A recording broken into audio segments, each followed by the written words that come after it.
Watchmen. Watchmen. Considered by many in the oh-so-respectable comic book industry to be the most influential and philosophically complex graphic novel ever made. Coming after several decades of silly, vapid superheroes and masked crime fighters, a crazy man wondered why he couldn't take frames of images and words and turn them into legitimate literature. I mean, why not? And here we are, Watchmen. The question is, how does DC make more money from this? They already had a successful movie, but in the wake of DC's Universal reboot, I guess they wanted to do something with Watchmen as well.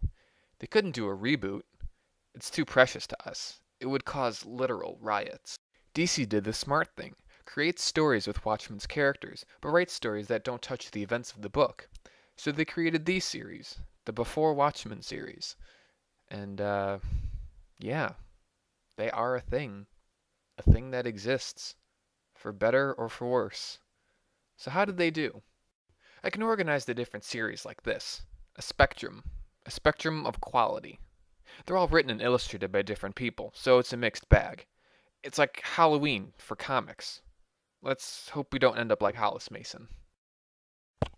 First up on our list is The Comedian. This six-part series tells the story of Edward Blake around the time that he was sent to Vietnam to help the U.S. efforts over there, plus other details of the comedian's background when he returned.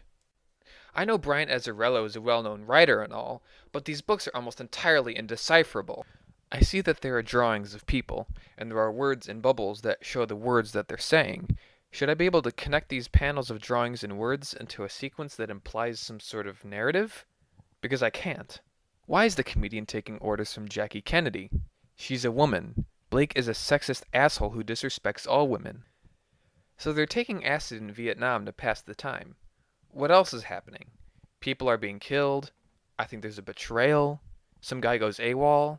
But all these things happen without any explanation or consequence to each other. That's not what a story is. These volumes are enigmatic. I cannot discern any sort of plot from them. I was half expecting a Heart of Darkness or Apocalypse Now story with a drug-fueled descent into madness. Was that it?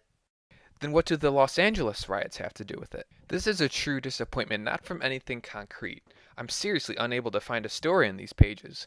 It's like turning in a paper with only your name and some scribbles on it.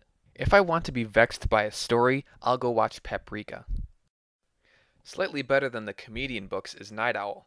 These issues tell the story of Dan Dreiberg's youth, his rise to replace Hollis Mason as the Night Owl, and his works with all the weirdos of this universe.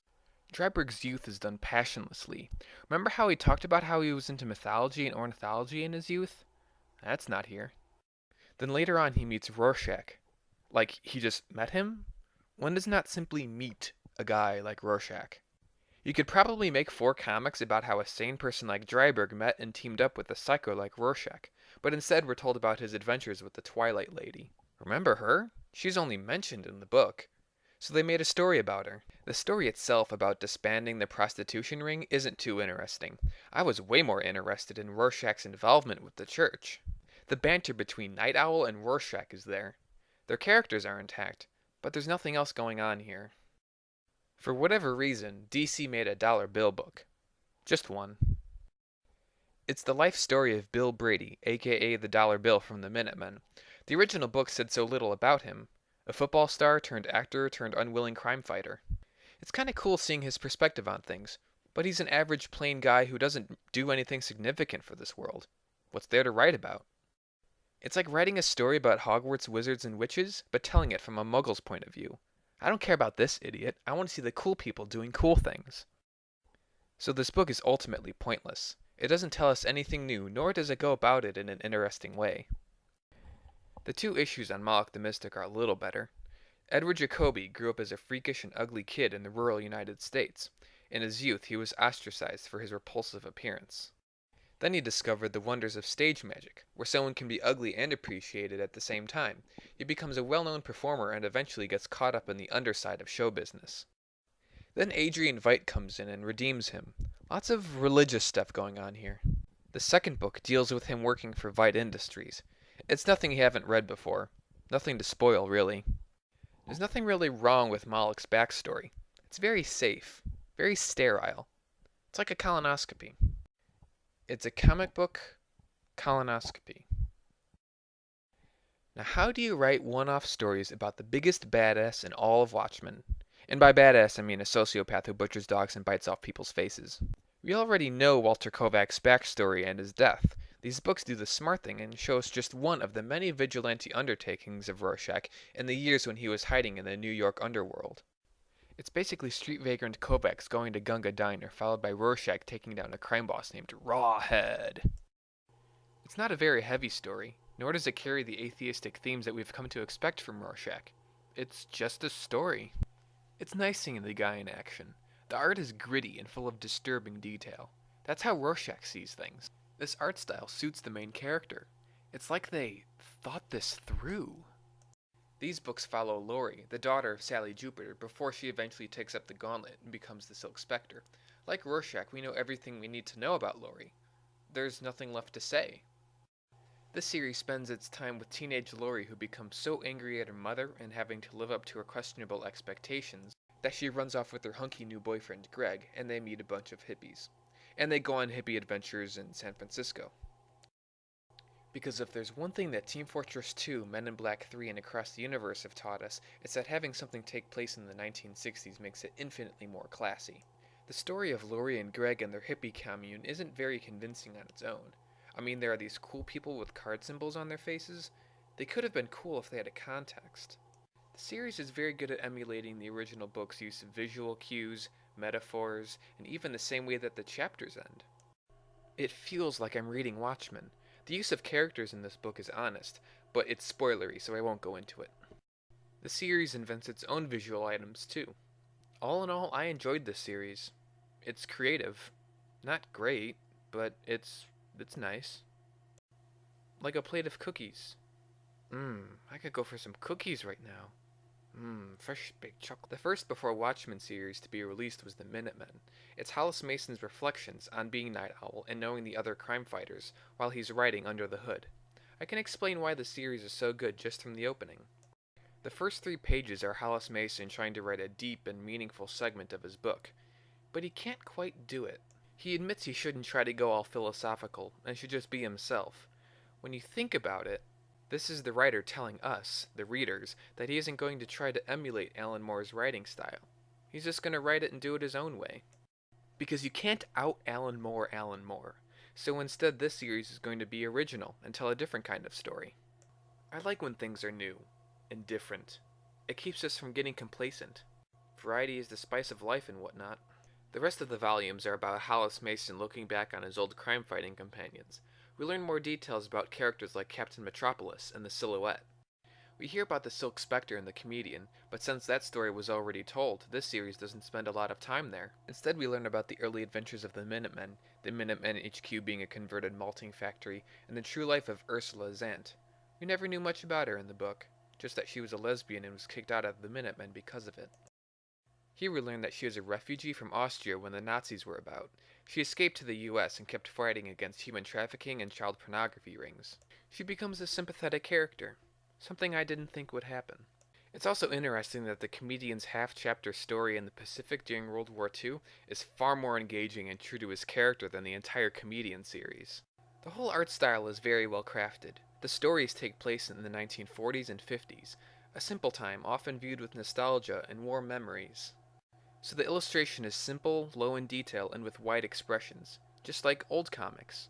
It suits the subject matter and the time period. Very nice overall. That's not even mentioning the spoilerific ending with Hooded Justice. The Ozymandias series pleasantly surprised me. It's a 6-issue monologue of Adrian Veidt recalling his childhood and what in his life led him to become Ozymandias. The tone of the writing is clinical and pompous. This guy thinks he's better than you because he is.